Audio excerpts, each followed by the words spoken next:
Good question. Here's a good question. Why is Liberal MP shielding China's atrocities? We got a lot on that, Michael Ma. And boom, there it is, carbon capture. We're going to talk a lot about that. They finally dropped that. We were expecting that, and here it is. And I guess the question you're going to ask as we do this news today is, how's creative accounting helping the soldiers on the battlefield? And does gaslighting the economy actually change the numbers? All that and a lot more on the Really Big Show. Let's fire it up.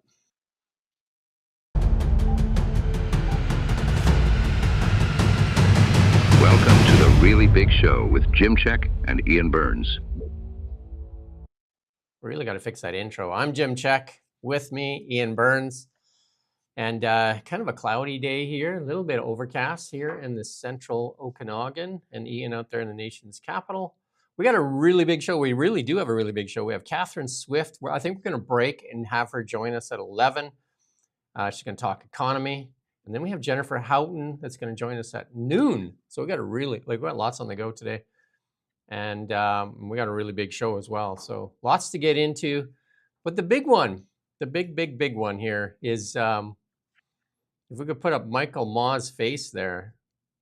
What a circus yesterday there in committee hearing there. Michael Ma questioned yesterday whether accounts of slave camps in China were just hearsay. His remarks prompted an outcry from the Commons Industry Committee. Ma's comments followed testimony that Chinese electric vehicles manufactured with aluminum parts sourced from Uyghur Muslim forced labor, and I'm going to say this wrong, Xinjiang province. Cabinet on March 1st granted Chinese exporters low tariff access to about 49,000 battery electric vehicles, about half the battery electric auto market in Canada. Did I say that right? Xinjiang? Well, that's good enough. I mean, if there are any Mandarin speakers, they might insist that you say Xinjiang.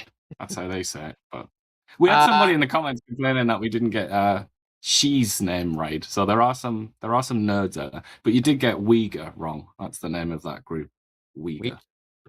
Well, it doesn't look like Uyghur, but sure. Margaret McQuaig Johnson, a former assistant deputy finance minister, cited Human Rights Watch research indicating slave-made parts were commonly used in Chinese electric vehicles. And then she said she would not trade off torture and armed surveillance for the Uyghurs in Xinjiang for a marginal added number of cheap cars in Canada. Dozens of parts in Chinese electric vehicles made with aluminum from the Uyghur forced labor. A senior fellow from the University of Ottawa's Graduate School of Public and International Affairs.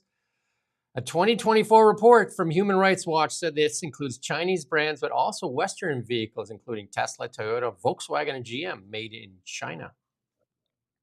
Bauxite shipped thousands of miles to Xinjiang to be processed into aluminum by Uyghur forced labor, then shipped from there to car parts and factories. And that's from McQuaig Johnson. It is illegal to import products in Canada made in whole or in part with forced labor. And that's the 2024 Human Rights Watch report, estimating that Xinjiang accounted for 9% of the world's aluminum supply. Chinese government has made Xinjiang a hub for heavy industry, including aluminum production. And there was some interaction there. We're going to play that clip there where Michael Ma gets to question her. Listen in on this clip here.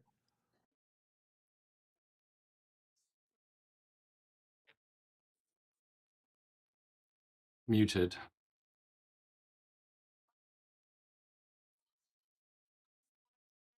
There's no audio. Have you witnessed force? Just a short answer. Maybe start again. We're not getting audio. Is there audio coming now? Yeah. Okay, play it now. Let's have it again. It's worth it. Have you witnessed force? Just a short answer. Have you witnessed forced labor in Shenzhen? Yes or no? So did you get that I from work closely hearsay? with Human Rights Watch, where researchers did witness it. So thank you. Have you witnessed?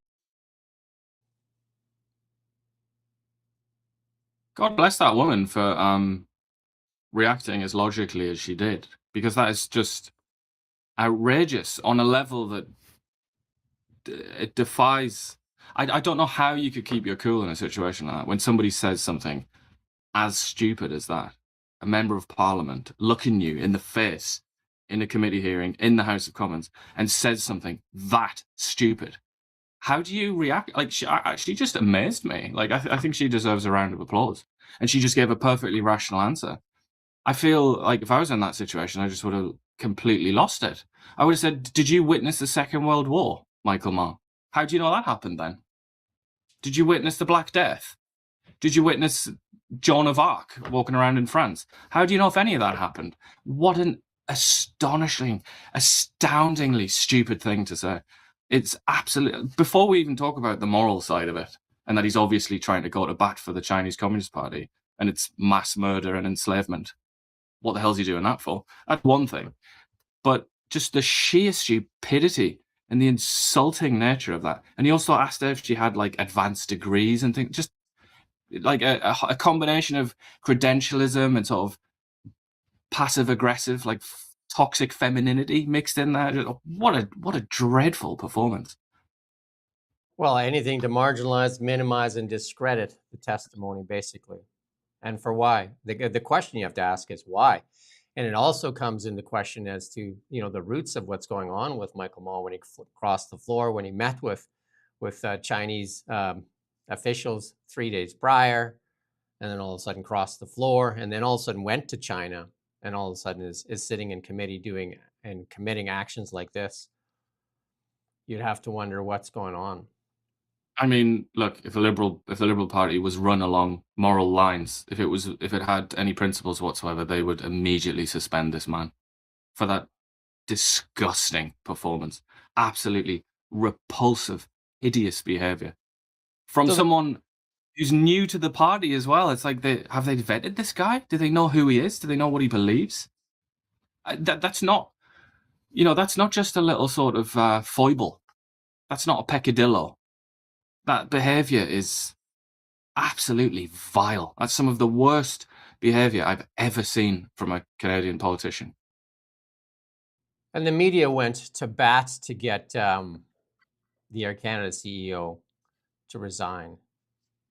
Do we see any of that happening right here? Because what he did here, I mean, as scandals go in Canada in the past year, this one has to be right up there. And it's hard to do that because, like, how many scandals are worse than the next scandal? Well, we just saw there with the temporary foreign workers program with the 3 Liberal MPs. They should all tender their resignations. And then Michael Ma says, hold my beer. I can do better than that. And he says he'd like after he says he'd like to set the record straight, saying that the question with the witness was whether she had witnessed the forced labor that she had claimed. I mean, you just said that. I mean, you just gave that perfect explanation for that. But Michael Ma is just trying to discredit, minimize, marginalize anything he can. And why? Where did he get these talking points from again? And where's the Mark Carney making a comment on this?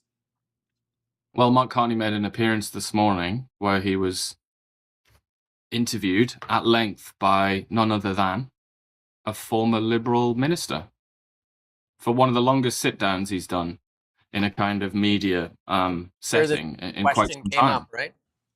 And you can guarantee, Seamus O'Regan was sat there saying, "Now, why have you brought on board this man who has just behaved in the most repulsive fashion? Why is he now in our party, the Liberal Party?" But I mean, obviously, no, that isn't what happened. They had lots of nice, flirtatious exchanges and lots of giggling. And lots of "you're great." No, you're great. You're the one that's great. And the media, I don't know. Are the media very interested? They're more interested in this than I expected. I will say that. However, I'm looking at our good friends at the CBC, and they're talking about something completely peripheral. I'm sorry to say, peripheral to the life of Canadians. We do have a clip here from CBC on this, though, as they run through it. Let's listen in on this clip here. One of the Liberal Party's newest MPs is facing backlash over an exchange he had today at committee. Michael Ma was questioning a witness who is against Canada accepting Chinese electric vehicles. That witness raised human rights violations against Uyghurs in China, and here's how Ma responded. You claim about forced labor in Shenzhen. Have you witnessed this yourself? Have you been there ever? I've been to China many times. Have you witnessed since forced labor in Shenzhen? 1979. No. Have you witnessed forced, just a short answer. Have you witnessed forced labor in Shenzhen? Yes or no? So did you get that I from work closely with hearsay? Human Rights Watch, where researchers Okay. did witness it. So thank you. Moments later, a Conservative MP took the floor and she raised an issue with Ma's questioning. Ms. McQuaig-Johnson, I want to apologize for the member on the other side of the table. Point of who was order. Very Chair rude to you. Okay, colleagues, just one moment. I obviously in public being accused, and I like an apology from the member from the other side. Okay, Mr. Ma, that would not be a point of order, and I don't. Give me evidence that any Mr. violation that requires an apology for me on my behalf. Ma's office sent a statement to defend his actions, saying Michael used a quick burst of yes or no questions to move away from the anti-China EV witness and then to give the floor to the pro-China EV witness. That was the strategy on paper. The CBC's Olivia Stefanovich caught up with Michael Ma literally on Parliament Hill just a short time ago. To challenge a witness on forced labor in China. Do you believe there's forced labor in China? You do? Is that a yes, Mr. Ma? Sorry, I'm late for a meeting. Yes, but can you please explain your comments at the Industry Committee? I have no comment at this time. The Conservatives are making it seem like you don't care about forced labor in China or you don't believe in it. What do you think of that? Well, they like to exaggerate always.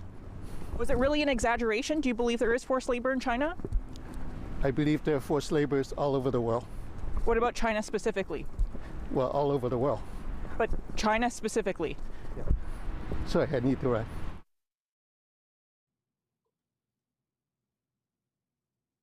I feel like dirty. I feel unclean just for having seen that. That is just, I mean, it is possible, isn't it? Moral actions, behavior. It is possible to make you feel disgusted, even to be in your own body. I feel ashamed of him on behalf of our species. What an utterly repulsive attitude. And to think, I mean, and the worst thing, we all know there are people like this everywhere. Of course there are. There are horrible people everywhere, and dishonest people, and people that will make excuses for anything at all. Doesn't matter how vile it is. People will make excuses for it. Okay, that's not a surprise.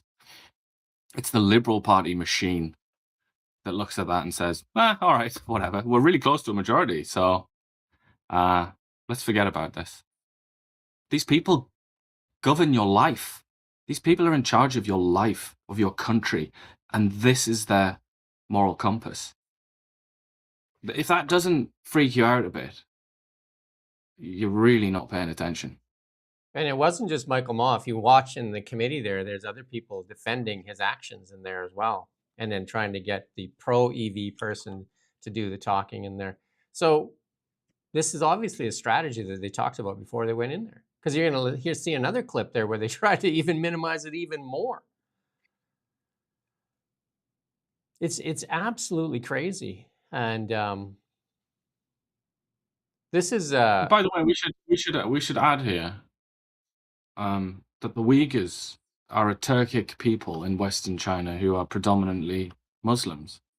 And a lot of the abuses that take place are related to Islam. They're related to trying to get the Communist Party involved with their religious beliefs and modify their religious beliefs so that they're more amenable, more compatible with the Communist Party of China. That's a very, very nice way, very euphemistic way of putting it. I thought the Liberal Party was all about Muslim rights. Muslim values are Canadian values. A quote from Mark Carney there. He's so excited and he's so furious about Gaza. And he even came out when he was in a mosque, I think, or he was speaking to an Islamic association of some kind. And he let them say that it was a genocide. And he said I can't even remember exactly what it was, but he basically connived in allowing that to be called a genocide in Gaza. That's completely tied up in Islam and Muslims and this idea that Muslims are persecuted by non-Muslims and so on. This is one of the clearest examples we have in the world of Muslims being persecuted. And a Liberal MP's behaving like that, just trying to completely whitewash it, pretend it's not existing, or that it doesn't exist. And then the Liberal Party HQ, Mark Carney et al., perfectly fine with this. They're perfectly okay with this. Like I say, they have no principles. I've said this before, and I'll say it again now, because I think it's important to say it in this context. These people in charge of this country in your life do not know the difference between right and wrong. They don't know the difference. I know I've said that a lot of times, but that's really important to like think about what those words actually mean. They don't know the difference between good and bad and right and wrong. That is frightening to me. I mean, I know I probably sound like a crank at this point, but that actually scares me a little bit, that we're led by these people. And then we have this clip here that shows you some of the stuff that goes on there in these prison camps, re-education camps. I guess it's a nice way to say it. We're going to play this clip here to show you this re-education camp here. We found all the roads to one large cluster of facilities were blocked. Those we did reach were fearsome. 8 in total, all clearly operational. And satellite shows some have recently expanded. In 2018, towards the end of the crackdown, this site hadn't even been started. Watchtowers added just recently. And here too, a prison right next to a re-education camp extended, while the camp part had its walls and watchtowers removed. The initial wave of arrests might have passed, but the fear they've wrought has not. This woman is one of the very rare few to have escaped within the last 2 years. Even from a place of safety, she is visibly terrified. It's all lies. Most people are still inside. Although it looks as if everything's normal, people who were deemed a bit problematic are taken always, and no one knows where they've been taken to. They don't say anything about what happened to them when they were inside, but it's obvious that they've experienced extreme horror. In response to our story, China's foreign ministry said allegations of the camps are sheer lies and that vocational schools helped people break away from terrorist and extremist ideas. Everyone has now graduated. That's good.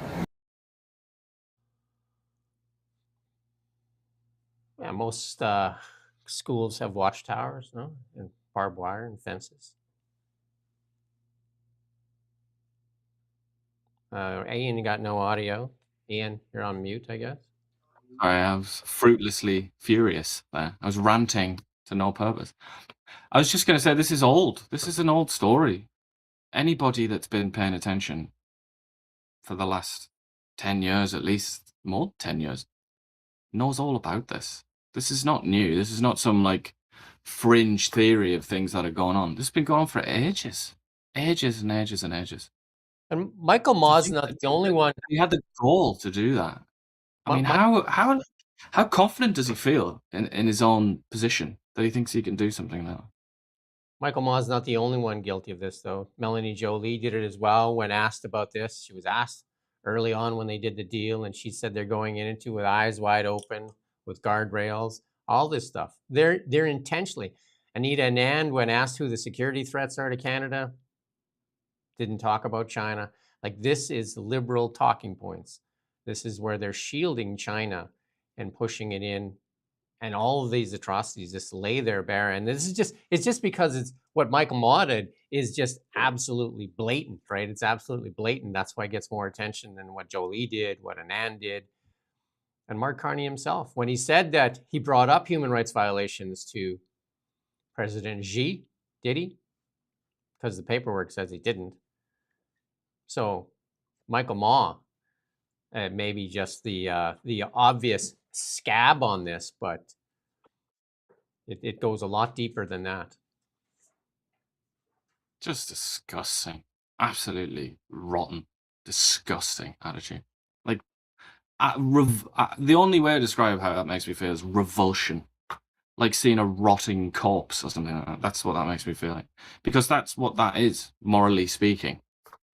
It's decay, isn't it? And the one you forgot that. I mean, there's so many. There are so many. We can't keep going on. Because that would be the whole show. We'll be talking about the Liberals in China. But one that's quite important because it's recent is that Mark Carney didn't get rid of that chap that encouraged people to hand over a Conservative parliamentary candidate to the Chinese Communist Party in exchange for a bounty. Remember that? Carney didn't do anything about it. And the RCMP Amazing. do something. Remarkable. And the disease even goes further. The rot even goes further, because also David Eby chose to award a contract to China to build BC ferries that use that same aluminum, steel, and it's Canadian infrastructure bank money, your taxpayer dollars, going to fund this. And they said that part of the reason David Eby used was that it was cheaper, because they get to use. We don't get to use Uyghur labor, do we? How does the unions feel about that? Oh. Cheaper labor, inferior aluminum and steel, which has been proven in the bridge work they've been doing here in British Columbia. No industrial carbon tax. And of course it's cheaper. You know, if the inputs are cheaper, obviously the output is going to be cheaper, isn't it? Isn't that basic economics? Does somebody in the Liberal Party just have like an inkling of maybe a math degree, economics degree, or a calculator? Just anything that can add? This is from Margaret here. I mean, that's almost like the least of it, isn't it? That's like the least of it. It's not, I know that's important, and you should raise it. It should be part of the conversation, but it's just the moral filth that I think is the most important here. Just this utter slime that we're seeing from the Liberal Party. This is like, I can't emphasize enough. This is so rotten. This is so corrupt and covered in filth. This is so repulsive and disgusting. And it's the Liberal Party of Canada. I mean, I'm almost tempted to go on their Facebook page so I can look at some of their propaganda and see how everything's all smiley and happy. And it's like, we're going to protect you and your family because we love people. Meanwhile, behind the scenes, let's let this guy hang on while he casts doubt on what's been called a genocide. And you could pretty much call it that. Let's keep this genocide apologist in our party, because that matters to us, the Liberal Party, because we deserve to be in power and we need to be in power because we must rule. And we're so thirsty, we're so desperate for power that we'll do anything. We'll do absolutely anything. We'll even keep employed and continue to associate with pure filth like that. We'll do that because it matters more that we rule. That's what's important. I would just love to communicate this broadcast through telepathy to enthusiastic Liberal supporters. I would love to know what they feel in response to this, because to me this is just completely inexcusable. Just so far beyond the pale. And it happened on the same day, by the way, that I think it was the same day that the BC Conservatives kicked somebody out of the caucus because they were charged in court with assault or something like that. And they're just right away, like, you're out. And, I mean, all politicians are pretty dirty, let's be honest. It's a dirty game. I mean, political parties are all dirty. But you have to look at that and you think, okay, so they just did the right thing immediately. And suspended somebody, got them out there. The Liberals, on the other hand, tumbleweed. What is going on? Yeah, and Margaret put out this tweet after saying, it says, Michael Ma used his rapid-fire questions at me so they could be used by the Chinese state media, showing that he went up against the critic of the regime. Remember what President Xi schooled Mark Carney there before their meeting too, and says, you'd never criticize me in public? Obviously, they're trying to live up to their end of the bargain. Is this what Canada wants? Is this what Canadians are proud of? Is this what we're elbows up for? Seems odd, doesn't it? Seems absolutely odd. And listen to this. This is, like I said, it's just not Michael Ma. Listen to this, how one of the other members is trying to make an amendment to this motion so they can even change the tone of this as they're recording in here. Listen to this here. Thank you, Mr. Chair. And I'd like to move a very simple, very brief amendment to the motion to strike the words in China and replace it with globally, en français, au niveau mondial. Thank you, Mr. Chair. And I'd like to move a very simple, very brief amendment. That's what I mean. He knew, at least to this guy's credit, he seemed to know that he was doing something disgusting. He seemed to know that that was absolutely vile as the words came out of his mouth. I think he knew. He still did it. Oh, I mean, he still loses in the great battle to be a good person. But at least he seemed to know that he was being a bad person, which is more than can be said for Ma. It is. I mean, like you said, you feel dirty watching it. You feel dirty watching this, and it's absolutely shameful. And this is. And as I said, these people are just pawns. These are nobodies at the end of the day. Whoever that blog is, Michael Ma. Who cares? They're not important people. They're nobodies. What matters is that the Liberal Party apparatus, the people that have power and do matter in the Liberal Party, have not acted or even said anything about it. Mark Carney, in that interview this morning, he's giggling, he's happy, he's having a little flirt with a former Liberal MP. Like, times are great. This is not bothering him in the slightest. That's where I think your ire should be directed, rather than at these misguided and unimportant fools.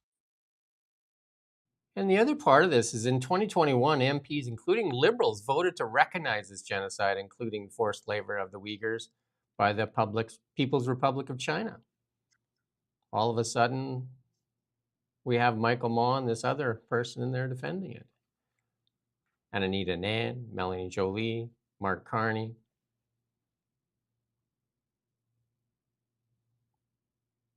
Just odd, no? Doesn't it just make you want to hurl? This is like, people, the meme on the internet is using the Matrix blue pill, red pill thing. A lot of people on the internet, they have this thing called a black pill, which is just like depression and nihilism. And it's like, what's the point? This is a black pill. This is the sort of thing that demoralizes you to such an extent that it's like, what is the point? What's the point of even trying? Like, how could this system be fixed when it's this broken, when it's this dirty? We have a little clip here when Margaret went on there with Vasika Pellis here. Let's see that. Even reports. I don't believe in anything I can't see for myself. And he said, you and I should go to China to see if we can see Uyghur forced labor. And I said to him, they would never show you Uyghur forced labor. The only people who see it are the ones on the ground in China who are being subjected to it. And I've been sanctioned by China for my work on the Uyghurs, including forced labor and other issues related to the Uyghurs, bringing Uyghurs from other countries to Canada. And clearly, I think he overplayed his hand. After the meeting, I gave... That woman is like amazing. Like, she's so generous and kind-hearted. I mean, your point... she's making me look like a furious demon. But I just, some people are like that. They can just take things like this and be happy, friendly, joyous people. It is a Canadian characteristic, isn't it? Maybe that's my Englishness shining through. Your point is so valid here. Where did you witness the Second World War? You don't need to witness it to I think she said somewhere too that he doesn't believe reports at all. So I mean, he's really trying to marginalize and minimize this for the image of the People's Republic of China and the Mark Carney Liberals and Melanie Jolie's statements, Anita Nan's statements. They're trying to whitewash this. And then it seems like the auto sector in Canada is being offered up as a sacrifice for the Chinese auto industry, because it seems like they're doing everything in their power to make sure China gets a foothold in Canada and the auto sector can, twist in the wind, because they still have these EV mandates hanging over, or EV mandates paused right now, but also the tailpipe emissions are there, and then these encouragements for EVs. I mean, it's the same thing. They just no different than the carbon tax taken off, industrial carbon tax, clean fuel regulations, just rename it. Same path, right? Push EVs, right? Legacy automakers can't make profitable EVs, so the only solution is to them is Tesla. They don't even know where Tesla exists. their solution is Chinese autos. That's what we need. Maybe that's what they say in the Liberal Party behind the scenes, or maybe in committee they might even say, "Have you ever witnessed a Tesla? Have you ever seen a Tesla?" It's like, you're not allowed to talk about a Tesla. It doesn't exist. Maybe that's what they say about the record number of Canadians in food banks. Have you seen a person standing in the food bank lineup? Have you seen that today? I haven't seen it today, so maybe it doesn't exist. Look, most people in this country. Another thing that if you wanted to take this to its absurd, natural conclusion, most people in this country haven't seen Mark Carney. Does Mark Carney exist, or is he AI? In a sense, the joke here is that Michael Maher is an idiot. He's a low IQ, stupid person that couldn't think. He had a job in mind, which was to try and discredit this woman and protect the Chinese Communist Party, or so it seems. That was the effect anyway. But he was too stupid to even come up with a good way of doing it. So he just said, "Have you seen?" I mean, what a stupid thing to say. What a foolish man. Here's Terry Newman from the Globe and Mail. I follow her on X, and no one in the Canadian media can get Carney to sit down and answer questions. Well, he's doing an hour sit down today. It didn't come up, did it? Here's the opportunity. An hour sit down. And it's just all peaches and cream. Maybe coincidentally, it's because it was with a former Liberal minister who was still using the collective pronoun, still talking about we and our and us and things like that in reference to the Liberal Party. Maybe that was it. I don't know. Do you think there's any chance? I mean, I'm not even going to say, would he come on here? Of course he wouldn't. Would he speak to Terry Newman? Would he speak to Brian Lilly? Would he speak to anybody that Holly Doan is capable? Holly Doan, yeah. Anybody that is capable of articulating criticism of him and of the Liberal Party. Would he ever do that? So far, no. I wouldn't put a bet on it if, even if you're the gambling kind, I wouldn't put a bet on him ever sitting down with somebody that can actually take him to task and actually ask him hard questions. Thank you, Mr. G7437. I don't know if Carney regrets taking the floor crosses. I think the only thing they want is power. I mean, we've already talked about that. It didn't even boot the guy from the party until the RCMP took him out of the party. So why? I mean, why isn't this a resignation right now? Right now. A lot of people don't, like when you hear people talk about this and they try and put a positive spin on it, specifically about the Liberal Party, they refer to it as a ruthless machine. And they say it's because of that it's one of the most, sometimes described as the most successful political party in the Western world. And they say, if you want to be successful, you've got to be ruthless and things like that. That's just, I understand that argument, but I'm afraid that's just not good enough for me. I don't think that's good enough for most Canadians either. Just because you've got to be a bit sort of hard-hearted sometimes if you want to be repeatedly successful, as the Liberal Party is. Just because that's true, it doesn't mean that you have to abandon all principles and just become, this dishonest and this slimy. I just don't think. I don't agree with that. And he downplayed his reports. This is actually, you'll have this from the Toronto Sun too, and because he's faced some criticism for him. He issued a statement like that he apologized to the witness. He also said opposition MPs and journalists misheard the region of China he was talking about. So now he's saying, I was only talking about this one city, not the whole of China. I mean, he's just backpedaling and doing all this. And then he also says that it was a common CPC tactic to do this. So it wasn't the Liberal Party that got him to do it. He was using an old CPC tactic. I mean, sorry, what? He claimed it was Shenzhen. Is that what it is? I haven't even seen this comment. He claimed that it was a city. Yeah, he was only talking about the city. He was only talking about the city, not the whole of China. And that he also said he wasn't listening then. So he wasn't listening to the topic of conversation. And then he also said that the tactic he was using was a common CPC tactic. Nothing to do with, the liberals. It was just,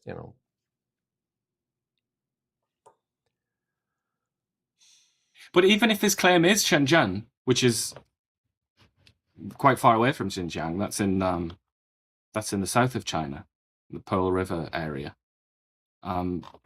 Even if that's what he's saying, I was just talking about Shenzhen. I wasn't talking about, Xinjiang. If that's was his argument, what do you think they use to build stuff in Shenzhen?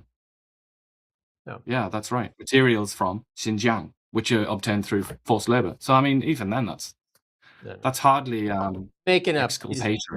He's picking stuff out of the air, and then also like that one last piece there, blaming it on the CPC. just like anything, right? Just throw stuff out the media and see which one they grab hold of, I guess. Thank you to Chris there also. Pierre should come out today and thank Carney for taking all the bad actors. I mean, that's probably a good idea. But resignation. It's just heartbreaking, though, isn't it? At the end of the day, it's heartbreaking. The media went after, and they're still going after the Air Canada CEO for not speaking French in his condolences piece that he put out there on X. But are they calling for Michael Ma's resignation? It should be the lead story. This is our lead story today. This is our lead story. CBC's lead story today? What is CBC's lead story today? What are they talking about? Some human interest story from Ontario last time I looked. Yep, still that one. It's a legal story, but human interest angle. And then the next one is about WestJet. Distraction stories from the realist story. Let's see if we can find it, though. Let's commit. Cats. We've got cats killing a lot of birds. Also, sun shines That's at important. noon. Cats killing birds is important. Seriously, where is this? I really can't say. Oh no, sorry. Right, you've got to do a real deep dive. You've got to go right down. Where it says indigenous, you got to keep going. Then you'll see the word indigenous. There it is. See, stop there. See indigenous? And then above that. There you go. That's it. I mean, come on. Look at that. Like, you might think that we're cranks a lot of the time, but come on. Look at that. That is disgraceful. They've completely buried that story. And also just the way they framed it. Floor crossing Liberal MP apologizes. Right, because now attach him to the Conservative Party, floor crossing MP, right? Not Liberal MP. Yeah. Because if it was all good, it would be Liberal MP. Now he's floor crossing MP. Unbelievable. Another story that isn't on that website either, as Pierre Poilievre put this out. He seems to be a little tougher in his stances now. J.K. Rowling put out this tweet. Today's ruling by IOC means return to fair sport for women and girls. And Pierre Poilievre retweeted it and said what she said. In the words of Steve Carell of Office, I guess, what she said.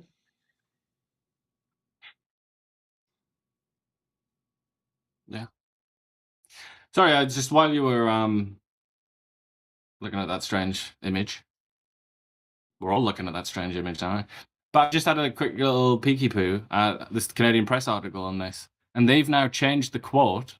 Or I don't know if they've changed it, but they've written the quote of Michael Ma. They've written it as, have you witnessed forced labor in Shenzhen, the city in southern China? So they've quote washed him. They've given him that. That's his claim. That's his claim. That's not reality, Canadian Press. That's what he's claimed to have said. But Canadian Press, like, well, he says that. He says Shenzhen. I'm going to write Shenzhen. I'm a good journalist, everybody. That's no, what they're literally. That's not good. They literally carry the water and help whitewash these crimes against humanity. Literally carry the water and whitewash the crimes against humanity. Another reason to not partake in CBC, CTV, CP, Global, and the rest. What are they doing? What are they doing? Do you remember Bob Costas? Bob Costas used to be big in sports. That they asked Bob Costas, he was on CNN, they asked Bob Costas a question on the IOC's decision here on not allowing and only allowing biological females to compete in the women's category.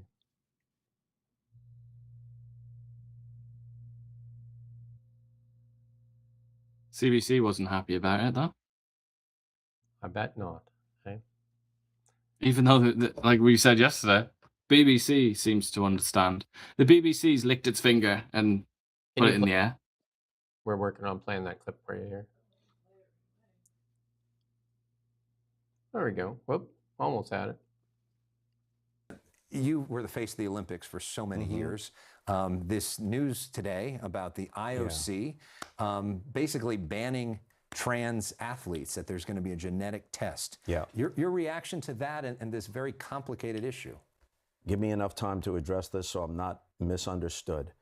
There are people who use this issue cynically for political purposes, and they're demonizing people who happen to be trans, who should be treated with respect and dignity and understanding. However, common sense is not transphobic. There's a reason why the high school champions don't compete with the college champions.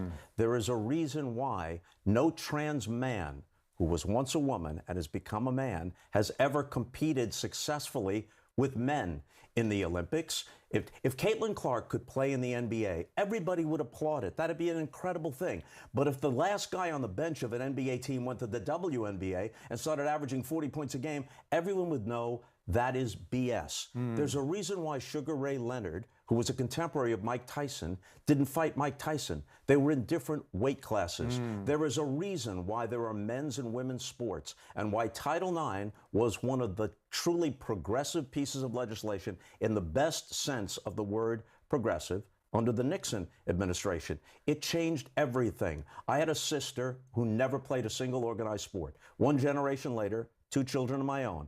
My daughter played just about as many organized sports as my son. That's a great thing.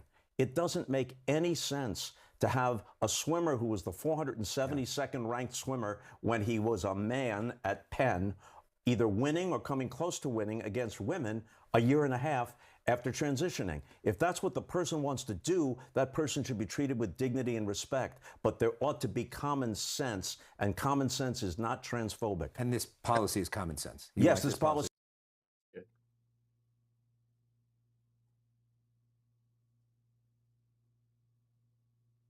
Common sense indeed, but that's been outlawed, hasn't it, for quite a while. Coming back, though. It's coming back in fashion. Coming back in fashion in certain places, but like you said, the left-leaning media, not so much buying Bob's argument there. Yeah, well, some, the barnacles that refuse to let go, like the CBC. But like I said, or like we said, BBC, lots of other outlets as well on the left they've accepted, they've made concessions to reality, but not so much the CBC. But then that's appropriate because I think Canada and the Canadian left are some of the most stubborn barnacles in the world. They refuse to concede anything. Even Bill Maher said that's a bridge too far. And he said that's why the Democrats have lost all hope in the United States. And the immigration thing as well, which I think drove people up the wall. Just a refusal to see reality, see that it might be a bad thing to let many millions of random people into the country. And then just a reminder, Skate Canada, it boycotts Alberta events because of their policy. Now, will they boycott the Olympics? That's a good question, isn't it? We should reach out and ask Skate Canada if they'd like to come on and explain if they'd be boycotting the Olympics at this point, or where their stance is today. Because remember, they were trying to get, and a lot of the left media was trying to get every sporting association to not participate in Alberta tournaments. And a lot of them said, yeah, no. Yeah, no. Like hockey, just, yeah, no, we're not going to do it. We're good. Here's This another. is when people talk about culture wars and things. Usually people complaining about culture wars, people on the left complaining about the right, aren't they? I mean, what is this? This is cultural warfare, isn't it? From scared Canada. Like, what the hell? What an organization to be involved in that kind of thing. And here's some, as a CPA, here's some creative accounting that I am not going to applaud. I am not going to applaud creative accounting when it comes to protecting our nation and protecting the fine young men and women that have decided to join the service of our nation. Moving costs from one pot to another pot and then saying, NATO target, done. How does that equip the men and women that have decided to protect this nation? How does that help them? But Prime Minister Carney yesterday said Canada met its NATO obligations to spend $60 billion or 2%. No budget document substantiates that $60 billion figure. You know, if they had that document, they would slap it on the table, right? They would say, take a look at that. But no such document exists, right? And he said this is the first time since the fall of the Berlin Wall that Canada will be spending 2% of its GDP. And, a reporter said, how'd that happen? Carney, it's a focus. It's a focus on the priority.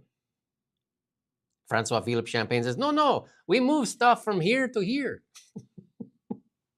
In areas related to defense, which is very broad, there's going to be a very regular, deliberate investment year in and year out. Maybe they're going to make some investments. But right now, if they spend $60 billion, we'd have heard about it. Do you know what I mean? Conservative MPs, James Beeson of Ontario there yesterday said the claim relied on accounting techniques. That doesn't mean Canada's any stronger. It's just an illusion, he said. Government spending on national defense increased by $10 billion. This hasn't actually resulted in increased capabilities. I mean, we did the story just recently. We're having to hitch rides. We don't even have air transport to get us to some of these, when we go to these, joint exercises and that. We have to hitch rides. Military spending included expenditures unrelated to combat readiness, such as veterans' pensions, civilian Department of Transport aircraft, unarmed Coast Guard lifeboats, and then don't forget the trees. Remember the trees? Yeah. I want you to watch this. We're going to play this without sound. I want you to watch this clip here. This is Mark Carney put this out. Rebuilding, rearming, and reinvesting. They're really good with the slogans. You know what? Just before we play the clip, I would say McKinsey & Co. and the Liberals are some of the best marketers there are. They have convinced Canadians to vote for this, number one. And they spend a lot of money with McKinsey & Co., millions and millions and millions of dollars with McKinsey & Co. And, this marketing and all these slogans and all that, when they said, Pierre Poilievre has nothing but slogans. What's this? Rebuilding, rearming, and reinvesting. Is that a slogan? No. But they should have spent a little more on this video. Watch this video, and we're going to watch the video without sound, and then we're going to talk about this video. Play it.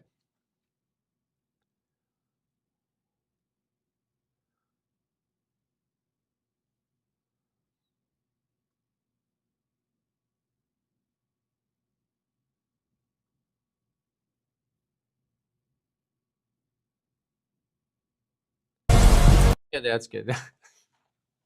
See Carney's strut at the end.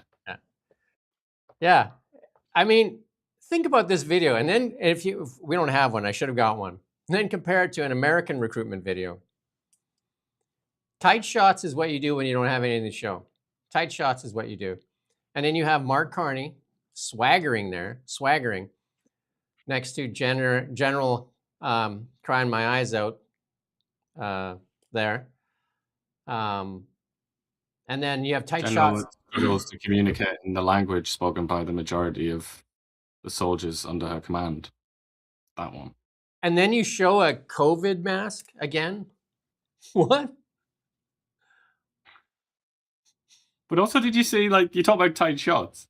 Did you see they did a very tight shot on a badge, and it seemed to me that it was half Canada, half Ukraine. It didn't stay on it very long, but it looked like it was. Let's play that one more time because it's worth the effort here, and just watch this and critique this here. We could do better. Just send us a couple bucks. We'll do a better video for you. No sound though. Yeah. Here we go. Let it play a couple times, Eric, so we can see it. Is it Huey?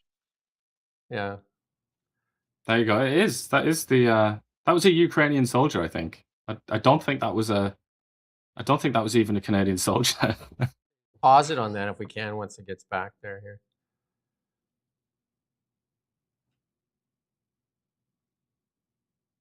Yeah, there is a Ukrainian. It's half Canadian, half Ukrainian. Yeah. Okay, that's But good. it's also got Ukrainian. If you look there, it's got Ukraine. That's a Ukrainian military symbol, isn't it? That trident thing, and I don't know about the Iron Cross. I'm not sure what that represents, but that's a Ukrainian in the circle going around it. So I would imagine that's a Ukrainian soldier. Why would a Canadian soldier have that badge attached to its arm? And if that is a Canadian soldier, if that is a Ukrainian soldier, that's a little bit odd, isn't it? Putting that in your own country's propaganda videos. This swagger, I've never seen Mark Carney's swagger like that either. It's just like it's almost clownish. It's almost clownish. You can take that off now. I don't even know what to say. Heidi, thank you for that. Do we have the technology to do the beaver? We have Andrea, our producer, running the board today. Yeah, there you go. Look at Andrea can get the beaver up because I think the beaver had to have a say on that one because like that video. Ian and I and the beaver can do a better job. Send us some money. Tristan Hopper put out a really cute. Heidi just did. Heidi's just given us the funds we need to do our video. I think maybe I even have it. Tristan Hopper put out a video. It says, I can't find anybody to do my gutters for $5 from the neighborhood kids. Can you send help? Oh my. Here's James Berzan here putting this out on the NATO targets. Listen to this. It's embarrassing. And I know that when we start really looking at kitting up our troops, both in the Army, our sailors, and our air crews, we need to make sure that we're getting them the best possible equipment, and we need to ensure that the government is being fully transparent in providing that information.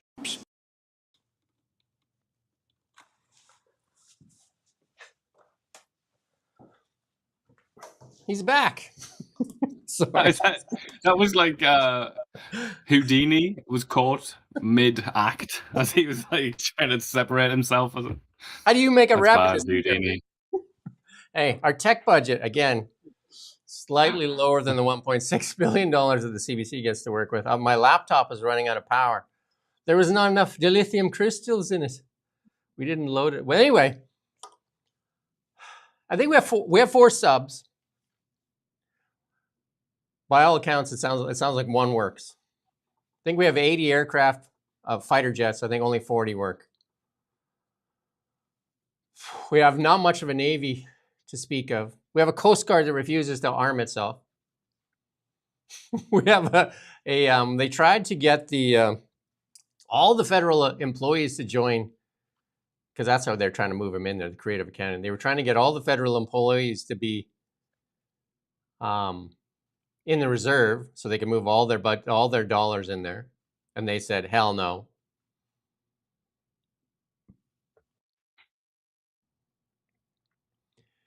Decision on F-35s? Done? Is it? Is it done? Is it done? Couldn't possibly comment because we have no information. Yeah. And then Andrew Scheer put this out. I mean, it's pretty obvious it's Creative Canada. Otherwise, they would have been announcing it like crazy. Yeah. I don't know. Would you join the military that doesn't, that's under-equipped, underfunded, underpaid, undermanned? Bring your own flag as well. You can bring your own national flag. It doesn't have to just be a Canadian flag. Bring your own flag. And don't forget it's racist. That's what the General Hand Grenade said. General Hand Grenade said that it was racist. under her watch. Racist institution. Yeah. She hasn't resigned yet. She's in charge. She hasn't resigned. She was right there with The Mark. grand wizard of the Canadian military remains in situ, despite acknowledging that it's a racist organization. Yeah, and the military has been, I mean, we know that the military has been refitting everything for the F-35s, yet they don't make the announcement. Why not? Because the base there, the liberal rabid base there is all about the Gripen. So they just got to kind of sneak it in there. It's crazy. Steve McKinnon announces a new election bill which will allow governments to censor content on Canadians to see during online elections. Does that mean Ian and I, because we're critical, won't be seen during any election cycle? And will every day be an election then? Let's listen in to Steve McKinnon here. As he's protecting you. Remember that. He's going to protect you. These targeted priority amendments address recommendations from the Public Inquiry into Foreign Interference in Federal Electoral Processes and Democratic Institutions, and also from the Chief Electoral Officer and the Commissioner of Canada Elections. Canada's elections belong to Canadians. Outside money, influence, and threats have no place in them. Our new measures will close channels for anonymous and foreign funding and help protect federal elections, as well as nomination and leadership contests from undue foreign influence and other threats. We also need to face the very real challenges posed by advanced technologies like artificial intelligence. Sophisticated deepfakes have become more and more convincing and dangerous. Our bill will defend against deepfakes and disinformation so that Canadians can trust what they see and what they hear. You know what I think is a deep fake? Some of the Liberal MPs might be deep fakes, because how can anybody be that bad? How can anybody have that low of a moral compass? That's my question, because that's not the Canadian way. So can we get some of those deep fakes removed from Parliament? Talking about slime and filth in politics. But yeah, I mean, you were joking there. You're saying they're gonna, they're gonna try and block people like us.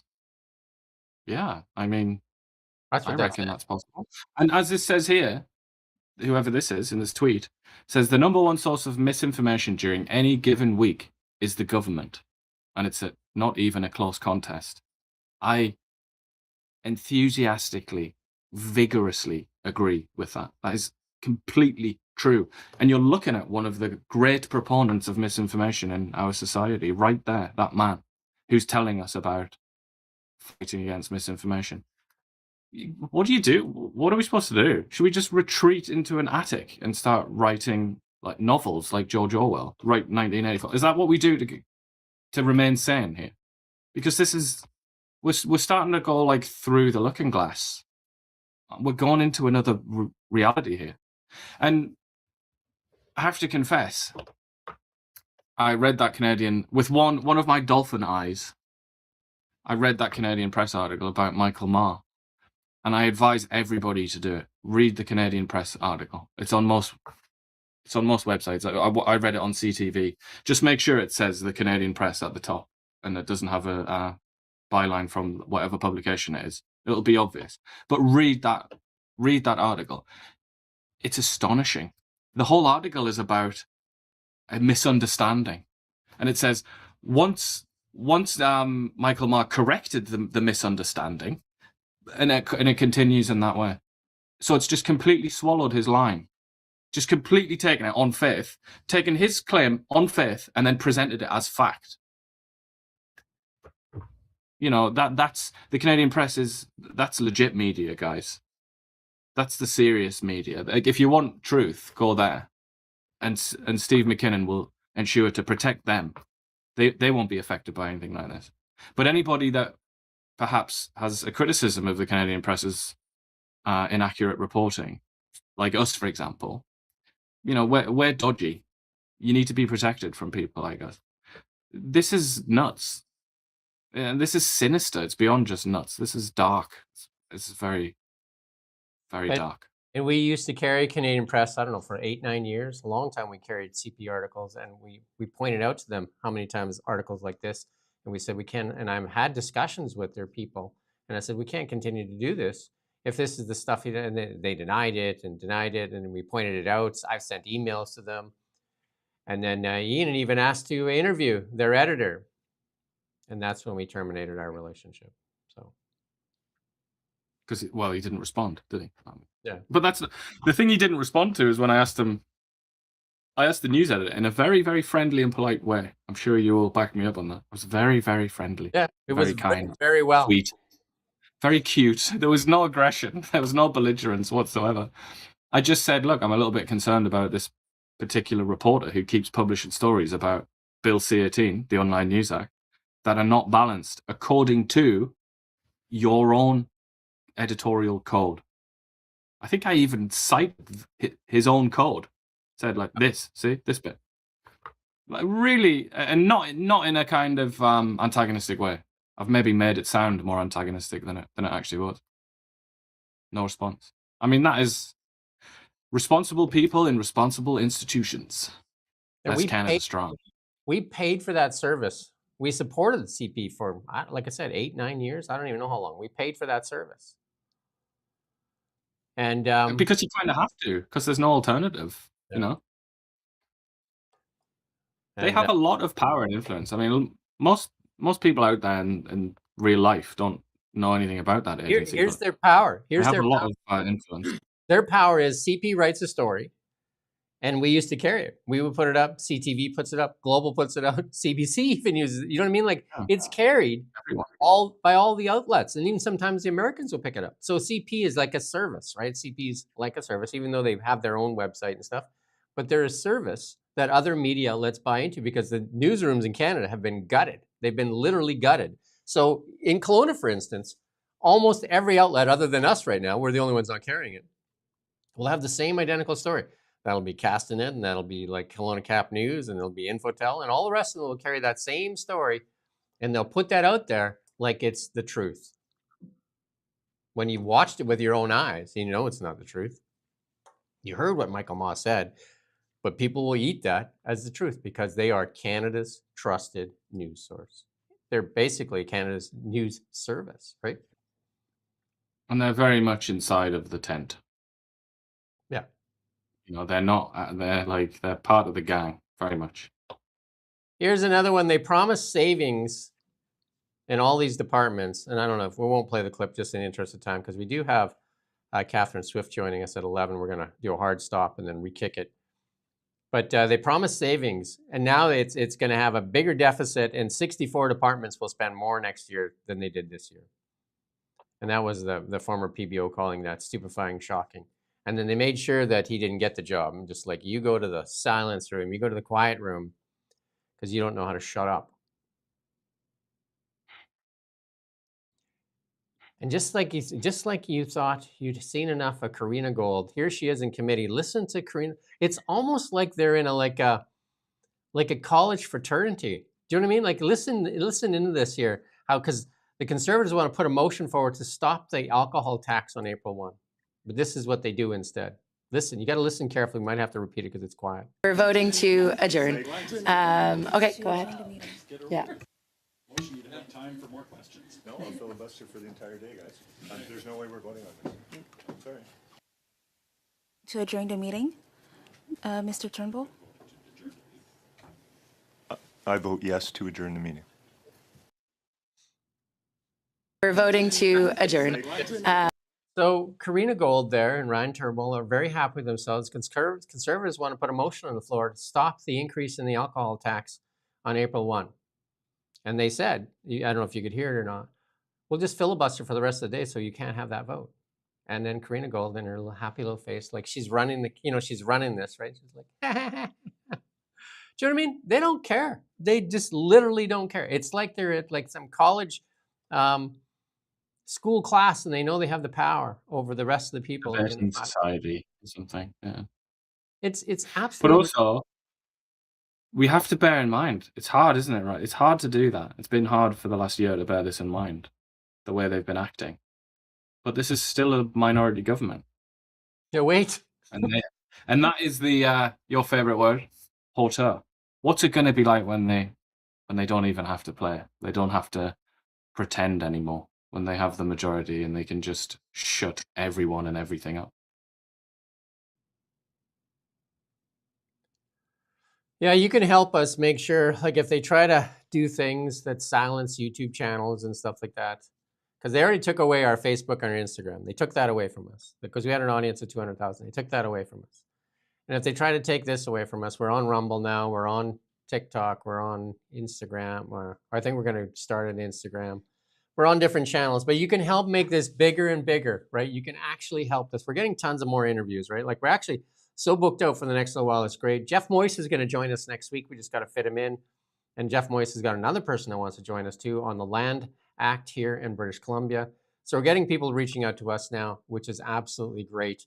And help this show become bigger than their ability to silence us. Because all we're trying to do is bring you the truth with a little comedy here and there, right? To kind of keep it light, because it's tough. It's tough, right? When they have basically all the power, they have all the power over us, as they have their boot on our throat, and they continue to take away audience, take away our opportunities for revenue.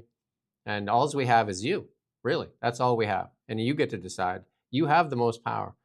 And so we're hoping we wake up enough people to realize that the power rests with you.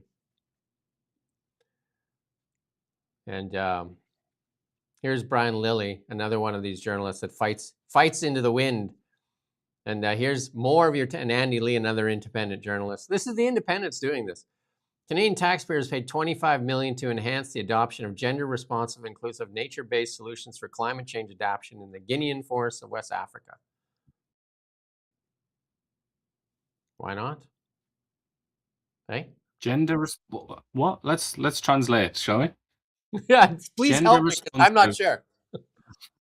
Gender responsive. Do you want to know the truth, ladies and gentlemen? I have no idea what that could possibly mean. Because I don't know. Because I have no idea. Responsive. What? I mean, I consider myself to be somewhat literate, but don't know about that one. Not anyway, gender responsive and inclusive, nature-based solutions for climate change adaptation. Somebody that likes Latin, I think. They like the Latin words. It's right there in the World University Service of Canada. $25 million. Well, record number of Canadians stand in food bank lineups. I don't know how true this is or not, but we're going to get responsive. Because it's independent media that's doing a lot of the work here in Canada. Holly Dona, Blacklocks, ourselves, Brian Lilly's, Sam Cooper's, all that kind of stuff. Podcasters, Jasmine Lane's, all those people out there, Mark Nixon's, Nick Shirley Nick Shirley's done such a good job. He gets to go to the White House, Nick Shirley, what he did in Minnesota and then in California. And there's a lot of people talking that Nick Shirley's coming to Canada. I don't see it, but we're going to get Andrea to reach out and see if Nick Shirley, if he's coming to Canada, and see if we can get him on. I mean, it'd be great. Not sure if it is or not, but he spoke a little bit at a conference here. Let's listen to this little clip here from Nick. Nursing home No, business. that's not it. That's good. Sorry, we won't. It's later on that I have Nick. Sorry.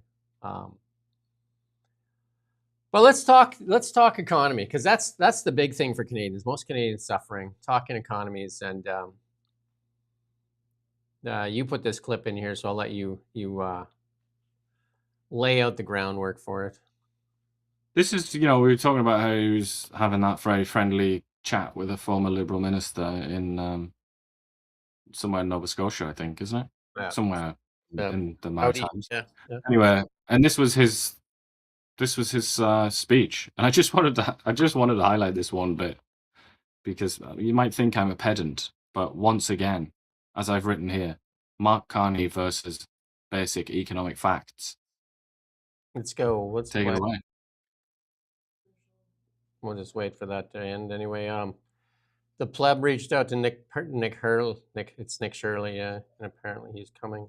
Well, we'll get Andrea to reach out, and if he's coming, it'd be great to get him on. Let's go. Economy. Government needs to have its own house in order. So we're taking back control on immigration. We're returning immigration to sustainable levels. Over the past 12 months, our population has declined slightly after years of record-setting increases, driven by sharp reductions, 50% reductions in new temporary residents and study work permit holders. The second thing we're doing is changing how the government spends, spending less on day-to-day so Canadians can invest more. We've launched a comprehensive expenditure review which will save taxpayers a total of $60 billion over the next 5 years, all while protecting vital services that make life more affordable, that take care of each other, including childcare, dental care, and pharmacare. Ce que nous avons accompli en moins d'un an n'est que la base de notre mandat ambitieux. That's go to 2242. Ian saying 2242. We got to get some very valuable instruction, though, didn't we? It wasn't a waste. Reliant on a single partner. Our mission is to double our non-U.S. exports, $300 billion in new trade. We've already secured 20 trade and security partnerships on 4 continents in less than a year.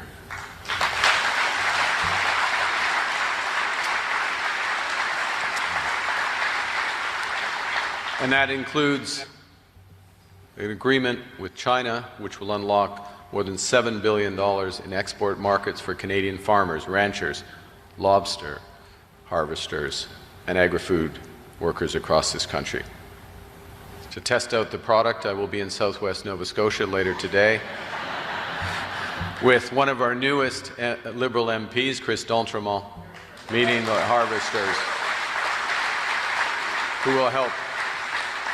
harvesters who help feed our nation and the world and who will directly benefit from this progress. We're delivering for Canadians and Atlantic Canadians, and we're just getting started.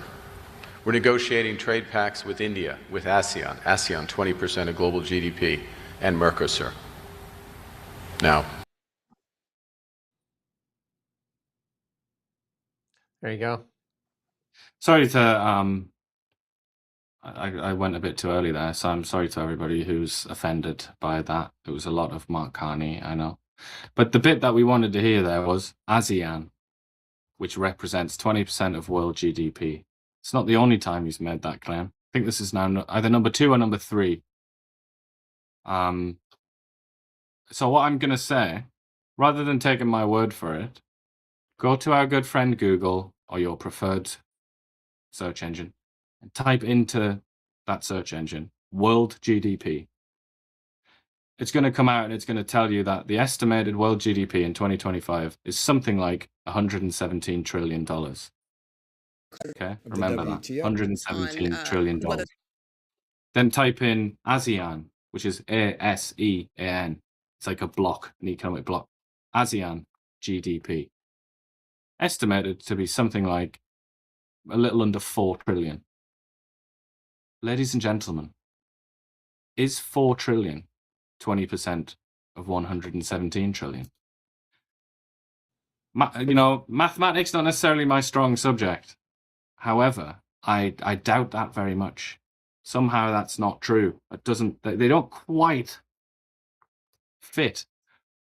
And this is, as I said, I think this is number 3, but let's say this is number 2, like the second time he said this particular thing, that ASEAN represents 20% of world GDP. Just totally, obviously false. Everybody knows that's false. Even if you just browse Wikipedia as a sort of hobby in life, you know that's wrong. So he's done that. He's also said Canada's the primary source, or one of the primary sources of semiconductors in the world and for the US market. So obviously, weirdly, bizarrely false. Just such an extraordinarily silly thing to say. He also said that the Nordics plus Canada represent 25, did he say? 25% of GDP? Nowhere near that. So, but add those two together, we got 45%. Yeah, but seriously. So the Nordics plus the ASEAN, that's 45%. I really want to know what's going on. I mean, I would send an email to the PMO and ask, but what is the point? They never respond anyway. And If you're watching this, PMO, please explain, because he keeps on making these mistakes. And as we've said many times, I think most people would agree with us. He is a very intelligent man. You can see that. You just have to listen to him, even though he struggles to speak English. You can tell that he's a smart cookie. He's a clever boy. I'll give him that. I mean, obviously, you couldn't take it away from him. It's so obvious that he's intelligent. Why is he doing this then? And he's got these degrees. He's got his PhD in economics. He worked for 2 central banks, private banks, and all the rest of it. So then, like, why? What does he gain from lying about that? If it's a lie, so let's assume he knows and he's lying about it. What's the win? I don't get it. I don't think there is a win.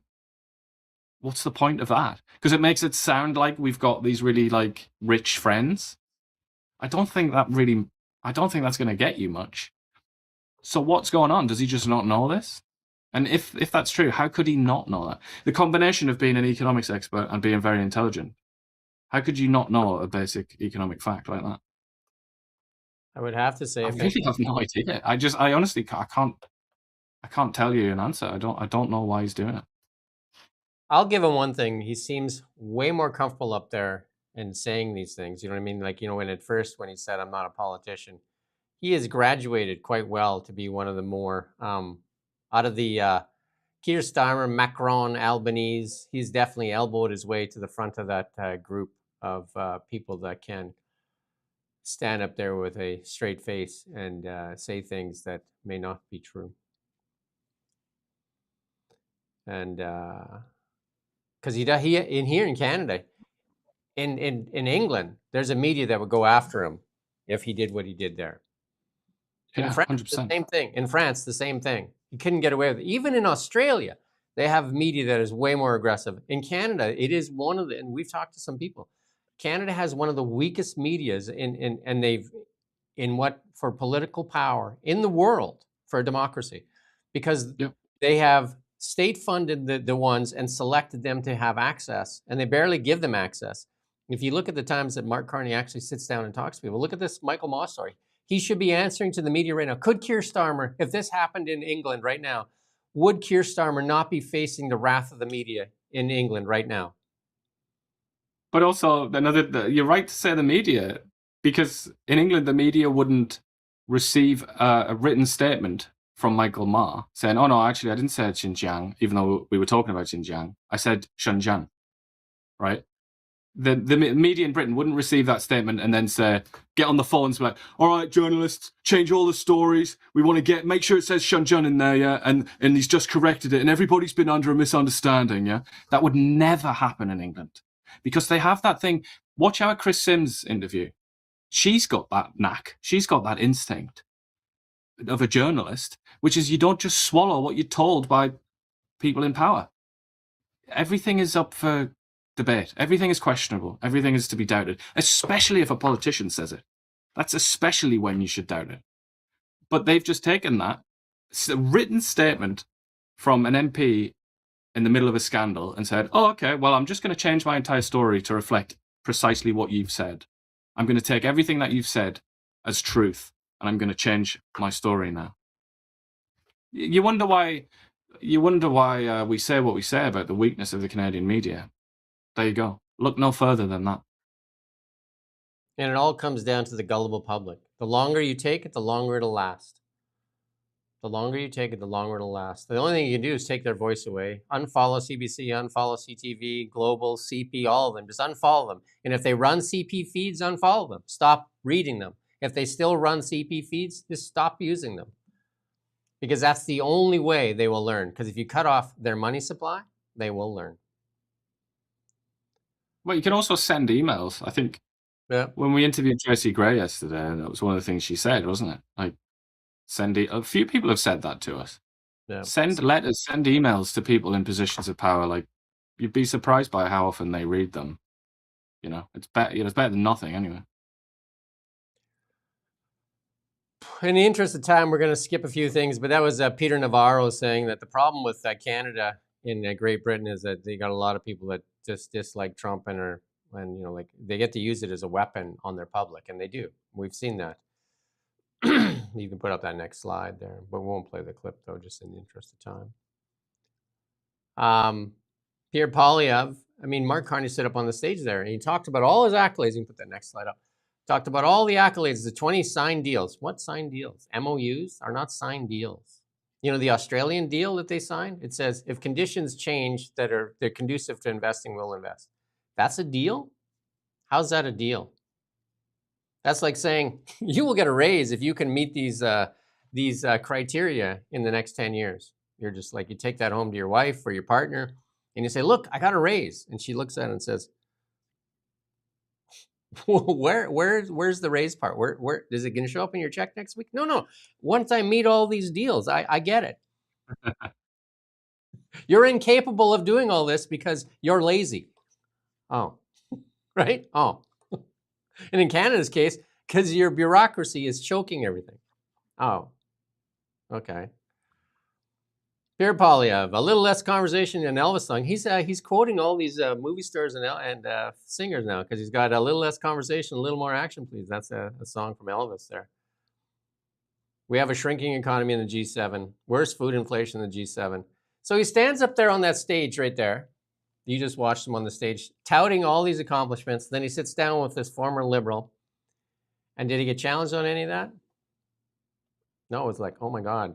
Let me have your apple. Let me polish that for you. Oh, that is nice. That is one nice shiny apple you got there. Because here's the chart you need to look at. Look at this one, economic performance of Canada relative to the United States. That's like a mic drop thing right there. Just like, have some of that. Yeah, it's quite hard to see that, isn't it? I'm glad that's full screened. I mean, if you're looking for a ski hill, it's right there. It's got a mogul in it even. I mean, look, we could set up an entire ski complex, best in the world, using these charts. This is not the only one that does this. We can use the charts that measure bad thing. That can be your hill up, and then chart that measures good thing. That could be a chart that could be your hill to go down. We've got ourselves a really good ski complex in Canada, just based purely on economic data. Cost per viewer for the CBC, up. Your ability Quality of CBC, trust in CBC. Here's a clip from Mark Carney touting he's going to build homes at a pace never seen before. Billion. I'll repeat, 25 billion. And that's why my government will provide 25 billion, I'll repeat, 25 billion in financing to scale the industry up massively, to create high-paying jobs, high-skilled jobs, up and down the supply chain, in prefabricated and modular. That was in April of 2025 as it was, after a successful win there. And then some reality. Here's a little dose of reality from none other than François-Philippe Champagne. I love it. Legislation this morning. And we had seen a dip across the nation in major cities when it comes to new home sales. And we decided to act with our provincial and territorial colleagues to boost the construction. And certainly also give a boost to the construction workers because we will need them to build the country that we aspire to. And since we had seen that dip, we want to make sure that we boost the offering of new homes in the country, but at the same time that we boost the construction industry, that we keep, obviously, all the tradespeople that are going to build the infrastructure of today, but also the infrastructure of tomorrow. As you know, Minister Robertson has a That's good enough. So, April 2025, going to double housing, going to put all this money in, even created a new Crown Corporation for Gregor Robertson there. And then here's François-Philippe Champagne in March of 26. We have seen a dip. We put all that money in, yet we had a dip. We had less houses built this year than we did last year. Why? Why is the question? And if you listen to Gregor Robertson and Evan Solomon, it was the war in Iran. So I guess all the houses were going to be built in the last 20 days or so, because they weren't going to build anything until the last 20 days. And then 20 days ago, they decided not to build any. So everything was going to be, if you follow that logic, that has to be it, right? Do you know what I mean? Well, everybody knows that the Strait of Hormuz, through the Strait of Hormuz, passes 99% of Canadian homes. They just go through on barges, don't they? Yeah. And then they land in Vancouver, and then it's like, there's your house. Everybody knows that, don't they? It couldn't have anything to do with the uncertainty, especially in British Columbia, on who owns the land. Couldn't have anything to do with that, could it? Couldn't have anything to do with the uncertainty in Canada and the economy in general. Couldn't have anything to do with that, could it? Couldn't have anything that people can't even afford to buy houses. People can't even afford to pay the mortgages because the Bank of Canada raised interest rates in unprecedented fashion, 19-fold, and then have taken the staircase down instead of like they did the elevator up. Couldn't have anything to do with that. Couldn't have anything to do with the investment climate. And Mark Carney's sending most of his investment dollars south of the border. These are the realities, right? There's the tout, there's the reality. And then listen to this. Here's another reality, but obviously there's a distortion. There's two different worlds that exist in Canada. There's two different worlds. It's the Laurentian elites, the Liberals, and the rest of us. Listen to this.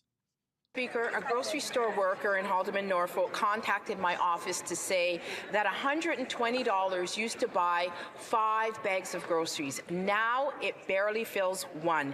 Even though she works at a grocery store, she's still forced to use the food bank. This Prime Minister has delivered the worst food inflation in the G7, and he even plans to raise the clean fuel standard tax by 7%. Will this Prime Minister get rid of the food tax so Canadians can afford to eat? Way to go, Leslie. The honorable government. That's good. That's it. They get distorted reality. But what they'll tell you is they gave 12 million Canadians, $900. And then that fixes everything. What about the rest of the Canadians? And $900 isn't going to go very far in groceries. Do you know what I mean? But what about the rest of the Canadians that have to pay the $900 to the other group that can't even afford their own groceries? Do you know what I mean? So they just moved more people into poverty and gave a few crackers to the other people. It's absolutely ludicrous. And the Bank of Canada... Well, not just Champagne who's coming out with, everything is great. It's not just him. Mark Carney earlier this week in question periods, I don't know if we covered that, did we? But he went on a massive rant about how affordability is the best it's been in however many years, and we're doing this, we're doing that. It's like, sure, okay, well, that's the reality you've chosen to inhabit. I'd like to live there. I'd like to live in that reality.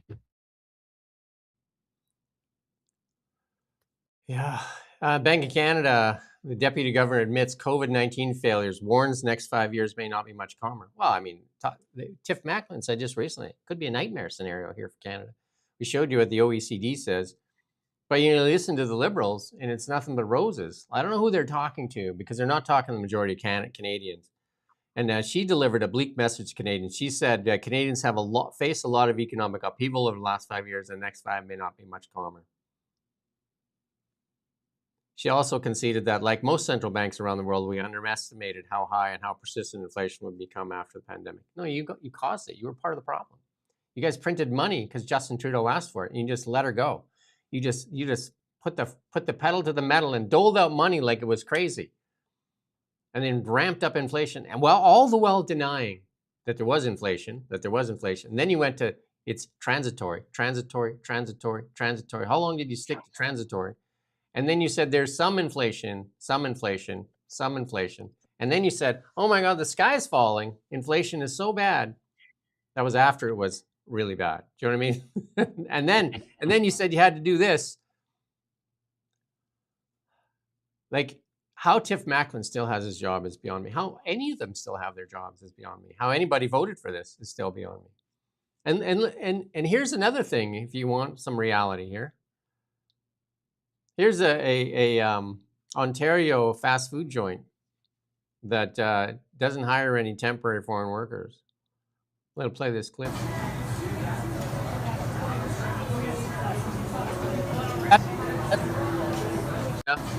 My question is, how did they convince those kids to work in fast food joints?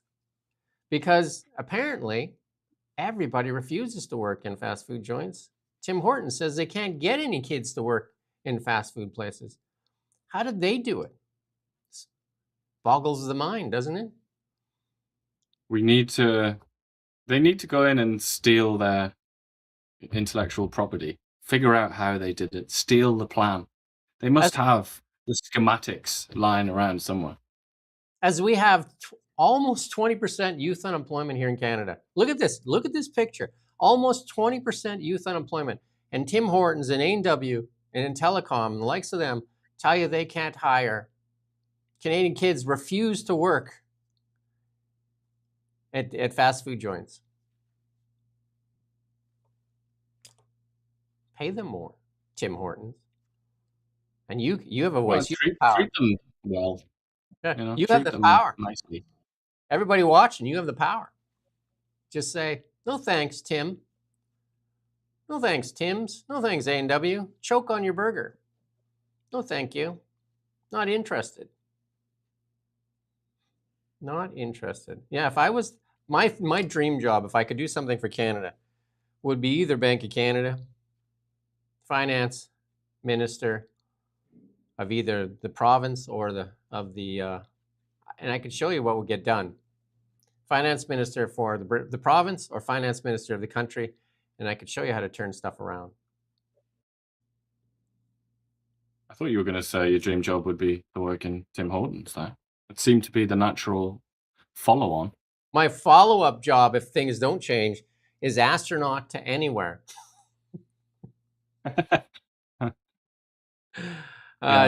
Just a quick piece here. Canada Revenue no longer mailing out their T1 tax returns to paper filers. That'll save $1.8 million. People have to download their own forms if you want to paper file. But this is so we have Catherine Swift joining us at 11, and I don't know if we're going to be able to do a hard stop here because we got a lot left to go here. So we're going to see.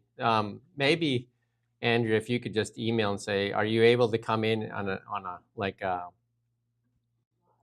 a live feed or let her know. But we're going to get into energy here because this is the thing we've been waiting for. And me and Ian have been talking about this for quite a while. We're saying we're waiting for this to drop.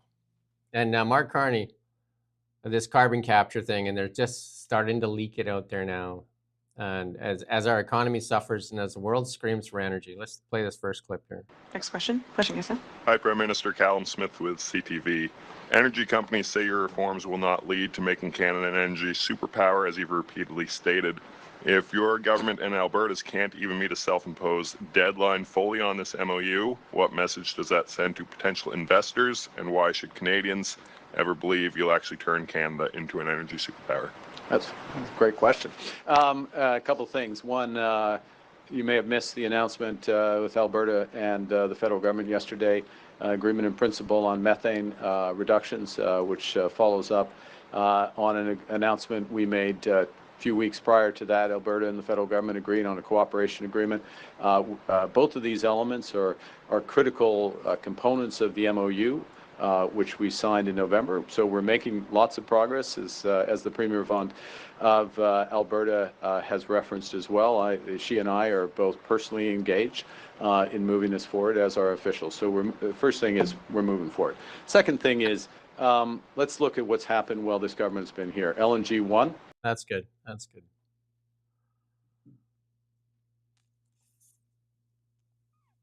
The patronizing tone, I couldn't help but spot that at the beginning. You may have missed it. Yeah. Don't talk to people like that, Mark. I mean, you can talk to people like that maybe when you're being catty in your public sector job. You can send catty emails like that. But don't do that when you're the Prime Minister of Canada. You know, that's not very prime ministerial, my lord.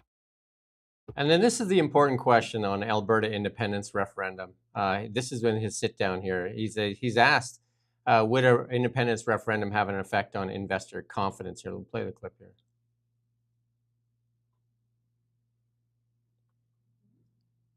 We'll just get the audio here.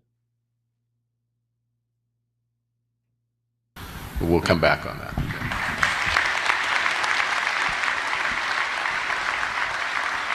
I wanted to ask you about something that preoccupies every prime minister, and probably most pointedly it will with you this year, and that is national unity.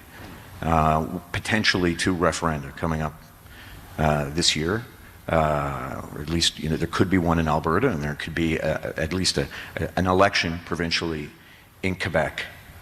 Tell me about how that preoccupies you and what you think you can do about it. Well, I think because it certainly has an effect on investors. Certainly, it has an effect on investor stability. I was out in Calgary a few weeks ago, and that was something that I heard from people. It can have an effect, and these sort of structural.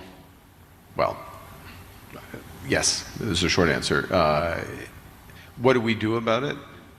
We do our job. I mean, I think the first thing is we do our job, which is we respect where federal responsibilities are. We work with the provinces cooperatively. We find areas, we have ambition around what we're working on.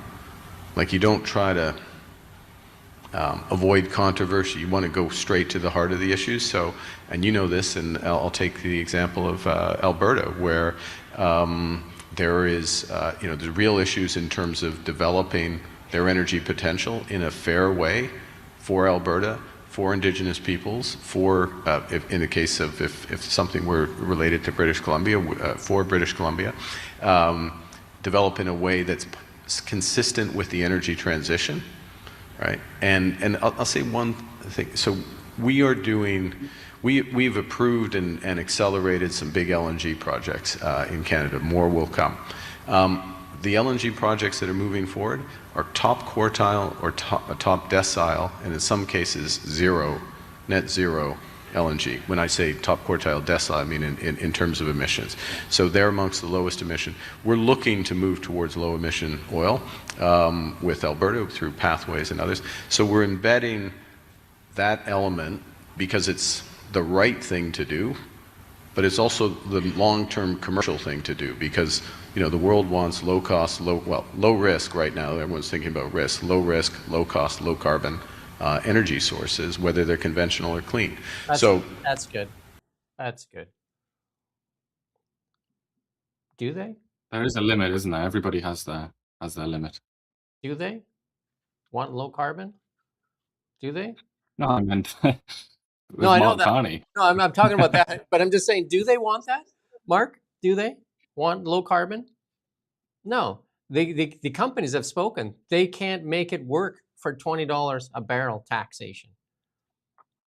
They've said that.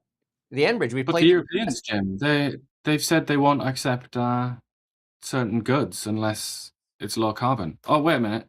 They excluded oil, didn't they? Of course they did, because nobody's selling that stuff. We're going to play you a clip later where they have no gas in the Bowsers in Australia right now, where that nation is grinding to a halt. No diesel in the Bowsers. And here's Tim Hodgson. Successful week, and he was in Houston there. Successful week for Team Canada from global companies. And he's pitching none other than carbon stuff, right? Carbon capture. Listen to the words.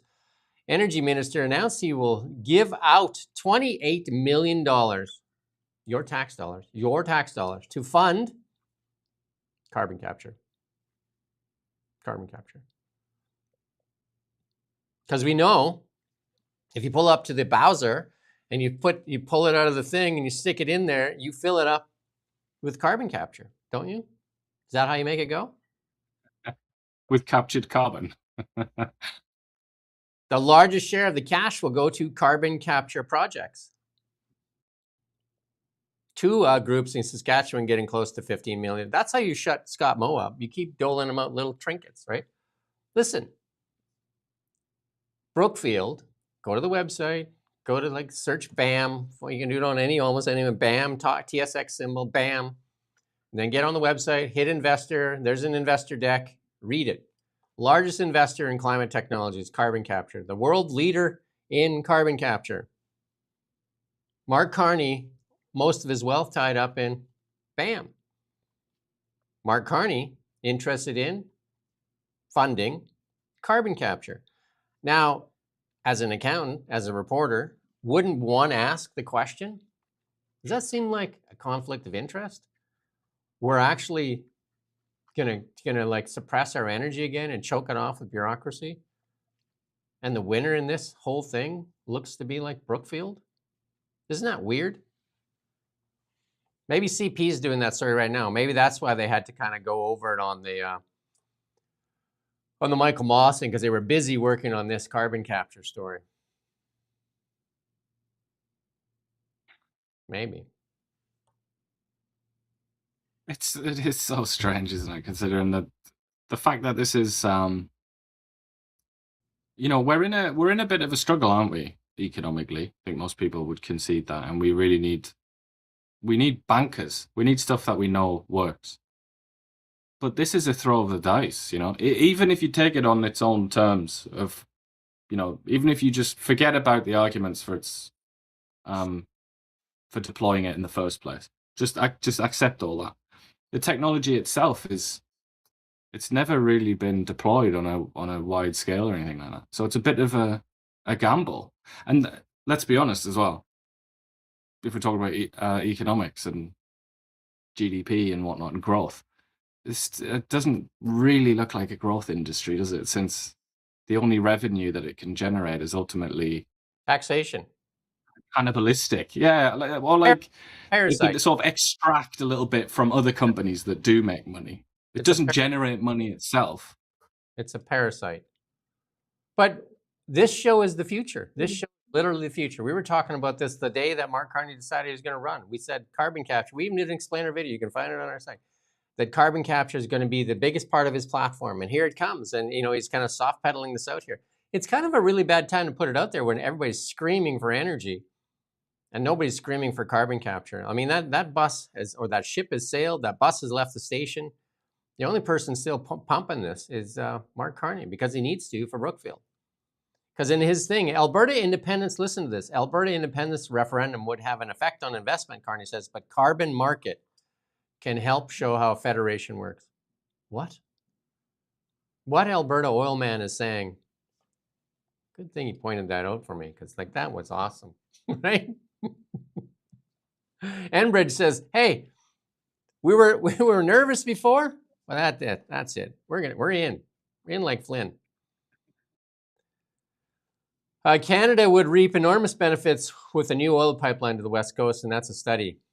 No, that's like Sherlock didn't have to show up for that one. Clean Prosperity said profits from the oil industry expansion would offset the increases to the industrial carbon tax.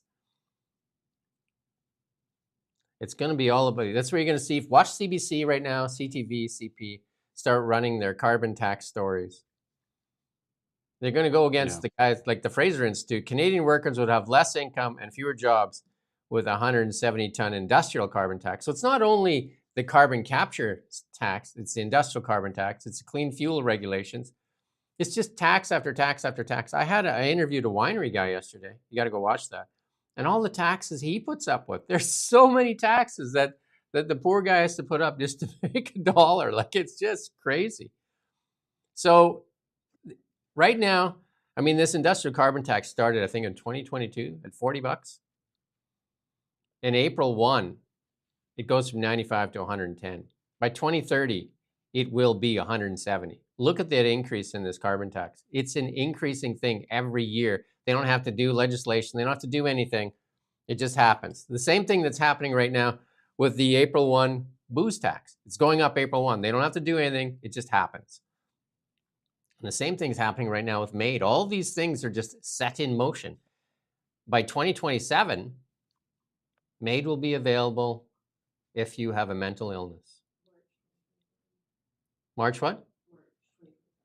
March 2027. If you have a mental illness, you can apply for MAID. Canada now leads the world in MAID deaths. Think about that. And this is where that phrase, it's a cliche, really. Sometimes cliches are good, but it's where the phrase, the thin end of the wedge, that's where that comes from. All these policies are thin end of the wedge, aren't they? So they get you in on the thin end. And you think, oh, right, that's perfectly reasonable. Yes, I'll agree to that. And 40 bucks. Yeah, little 40 do you bucks is know, nothing. the wedge is coming. 40 bucks is nothing. Don't worry about it, right? It's always the same. And what blows my mind is that we all still fall for it, you know? Oh, you know, enough of the voter base falls for it again and again and again. And this is the one McGuinty will go after too. Obviously, the Toronto Sun will be seen as a disinformation one because carbon taxes will increase costs, will cost workers' incomes, jobs, and shrink the economy. That's got to be misinformation, right? CTV put out Well, this is Fraser Institute, isn't it? Yeah. So they'll No, there's another Fraser Institute will be axed first. Yeah. CTV says truckers are saying, please help, rising diesel costs. Yeah, have you seen the price of diesel as you drive by the pump? You say, I don't burn diesel. Who cares? You better care. Every transport truck burns diesel. Every train burns diesel. Every tractor in the field burns diesel. Well, there might be some gas tractors, but there's most of the tractors in the field burn diesel. Our whole food system is related to diesel. I asked that winery guy yesterday, because he's obviously in agriculture, how much does the industrial carbon tax affect you? And he said it's huge. But according to Julie Dabrazin, zero. But you want to yeah, I mean, how true is that and how right is that, what you said, where people, they do think like that. It's like, oh, I don't use diesel. Haha, like, I'm just going to go and charge my, whatever it is, Rivian or something. Yeah. But no, you might not use diesel, but you eat it, you know? Or you eat because of it. Well, you put your clothes on because of it. Everything in Canada that you buy and use, including this YouTube channel, right, has diesel involved in it. Everything. Well, because this that's random our stuff. industry This phone was made in China and transported here by a diesel-powered tanker, and I'm sure you've all got those phones. Like, it is very much how our system works. And there's everything. I mean, I've got this like water bottle. This will have come from China. It was probably made with fossil fuels to start with, because it's like the plastic, and then it was brought here on a diesel tanker. You know, we might sound a bit silly sometimes when we bang on about this, but the truth is, most people don't operate as if they know that, do they? They behave, and they sort of craft their intellectual worldview without factoring that in. I find, and it gets a little bit stressful at times. See that road there? That's our live shot here in Kelowna. That's Highway 97, actually, that runs through Kelowna there. See that truck right there just going there? Guess what it burns? Diesel. Biofuel? And you want to see how important it is? Look at what's happening in Australia right now. Australia imports most of its diesel and gas and jet fuel from South Korea and Singapore. And when supplies are tight, guess what they say? Not getting any of ours. They can keep it for themselves. So Australia's got a long-standing model of exporting crude and importing and refined fuels and breaking it down. And the same thing that's going on in Canada. But look, here's that little clip here of what's actually going on in Sydney right now. There's still no official petrol rationing in place, but some Sydney service station operators have started implementing their own, with caps on how much you can spend at the Bowser. And right now, the only thing rising faster than the price of fuel across the city is anxiety and anger among drivers. Talk about shell shock. At North Ryde, no ride. The billboard's blank, the taps are off, and everyone's feeling a little empty. Oh, it's ridiculous, isn't it? As this fuel crisis starts to stare Sydney in the face. That's good. Very good. How good was that, like, 0.2 second clip where it was like, it's so good, Like, she had all the cliches there too, right? She was the cliche queen. The Bowsers are empty. 59 Bowsers. 59 empty. 200 without diesel. 200 without diesel. And what that's done is stranded the transport trucks all over Australia. So you're going to have rotting goods in there, no goods, supply chain falling apart. Canada could help all these nations. Canada could help itself. What's in the way? Layers and layers of bureaucracy and the need for Mark Carney to fill the coffers of Brookfield. Because Mark Carney says that the world is demanding low-cost, low-carbon fuel. Do you think the guys there in the lineup there is like, no. You're not taking any of that dirty American fuel. Man, like, keep that to yourself. I'd light that on fire. There's no way we're taking dirty American fuel. But also, we want that clean Canadian carbon-free, which is the same fuel, though, by the way. Just so everybody understands, it's the same fuel. Just that Mark Carney created a little taxation scheme here in Canada. Yeah, he did some wizardry, and Brookfield magically gets richer every time you pump a barrel of oil out of Alberta. Brookfield gets $20, a little slice off the cat every time you pump some. Just think about that. As a Canadian, every time they sell a barrel of oil, in Mark Carney's world, Brookfield gets $20. And you get... Good way of doing business, that, isn't it? You get higher unemployment. You get to pay more. You get to pay more tax. You get access to the food bank.